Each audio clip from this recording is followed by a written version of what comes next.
अनंत करुणानिधि, वात्सल्य वारिधि, सिद्धांत पारगामी, धर्म के स्वरूप को दर्शाने वाले वीतराग भगवान महावीर स्वामी को भावों से वंदन। वर्तमान आचार्य सम्राट ध्यान योगी युग पुरुष शिवाचार्य भगवान के श्री चरणों में कोटि कोटि नमन करती हूँ।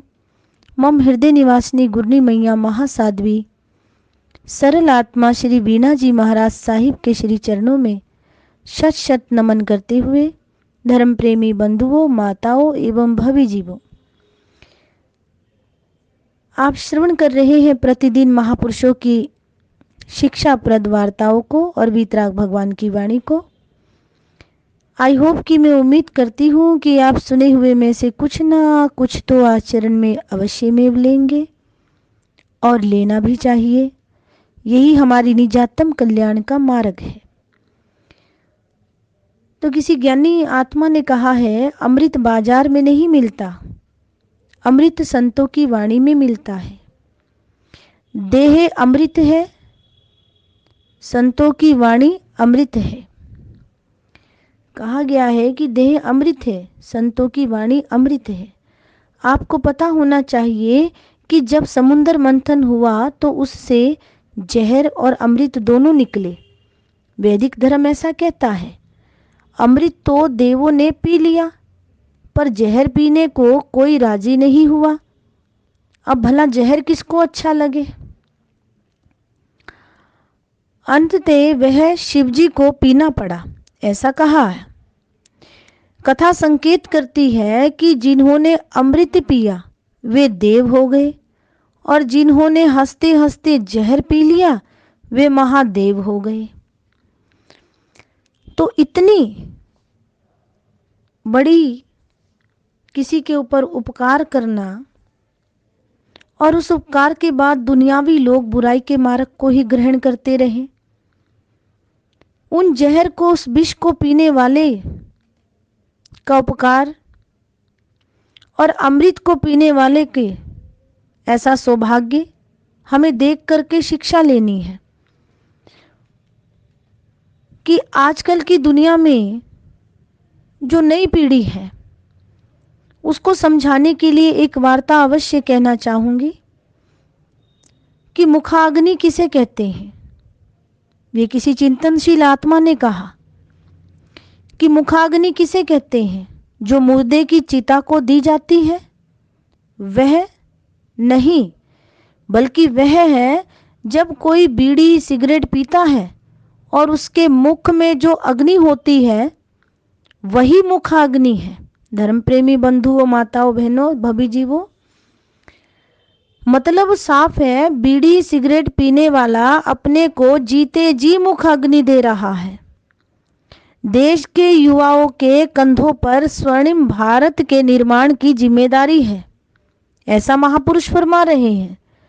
अतः ध्यान दें कि भारत का निर्माण धुएं के छल्ले उड़ाने से नहीं अपितु कठोर परिश्रम से हो सकता है। कितने ही महापुरुषों ने अपने जीवन में कितने ही बलिदान दिए। इतिहास के पन्ने यदि खोल के देखते हैं तो कितनी ही शिक्षावृत बातें निकलती हैं। यदि हम छोटी छोटी बुराइयों में, बड़ी बड़ी बुराइयों में अपने जीवन को व्यर्थ गवा देंगे, शिक्षाओं को ग्रहण नहीं करेंगे, तो फिर हमारे जीवन का उत्थान कैसे होगा। व्यर्थ के ही वार्ता और वार्तालाप में हर शब्दों को वर्गलाते हुए अगर हम अपने जीवन को ऐसे ही व्यतीत कर देते हैं तो हम शिक्षा की चार बातें भी कभी सीख नहीं पाएंगे। जैसे चार जगह जाने के लिए निमंत्रण की जरूरत नहीं होती है। ये महापुरुषों की वाणी कहती है कि चार जगह जाने के लिए निमंत्रण की जरूरत नहीं होती है। पहला, माता पिता के घर जाने के लिए निमंत्रण की जरूरत नहीं है। मित्र के घर जाने के लिए आपको निमंत्रण की जरूरत नहीं है। गुरु के पास जाने के लिए आपको निमंत्रण की जरूरत नहीं है। ईश्वर के घर जाने के लिए आपको निमंत्रण की जरूरत नहीं है। इन घरों में जाने के लिए किसी से पूछने की नहीं, बल्कि पहुंचने की जरूरत है। आपके किसी बड़े सेठ साहूकार अमीर के सुख में सम्मिलित होना है तो बिना निमंत्रण के जाना नहीं है आपने, और गरीब के गम में सम्मिलित होने के लिए किसी निमंत्रण का इंतजार आपने करना नहीं है। तुरंत चले जाना। प्रार्थना बिना डाकिए के प्रभु तक पहुंचने वाला निमंत्रण पत्र है धर्म प्रेमी बंधुओं, माताओं, बहनों। और ये निमंत्रण पत्र कब जाएगा? जब हमारा जीवन कुछ देने में जाए, जैसा कि दान। दुनिया में कुछ लोग देकर राजी होते हैं, कुछ लोग लेकर, कुछ खाकर कुछ खुश होते हैं। कुछ लोग दुनिया में देकर राजी होते हैं, कुछ लोग लेकर राजी होते हैं, कुछ खाकर खुश होते हैं, कुछ खिलाकर खुश होते हैं। जो खाकर राजी होते हैं वे मुफ्त की जिंदगी जीते हैं, पर जो खिलाकर खुश होते हैं वे मूल्यवान जीवन के मालिक होते हैं। तीर्थंकर भगवंतों ने वर्षी दान देकर, दधीची ने अस्थि दान देकर, करण ने अमर कवच देकर और भामाशाह ने अपना सर्वस्व दान देकर हमारे सामने ये आदर्श स्थापित किया है कि हमारे जीवन में भी दान देने का, कुछ देने का संस्कार अवश्य होना चाहिए। देने में सुख है, तभी तो सूरज हमें रोशनी देता है, बादल हमें जल देता है, तरुवर हमें फल देता है, सरोवर सबकी प्यास बुझाता है। हम भी किसी को कुछ देकर देखें। संत ज्ञान ध्यान देते हैं, आपको सम्यक मार्ग पर प्रगति करने की प्रेरणा देते हैं। आप गृहस्थ हैं, आपको कुछ देना चाहिए। क्या देना चाहिए ये चिंतन आपको करना है।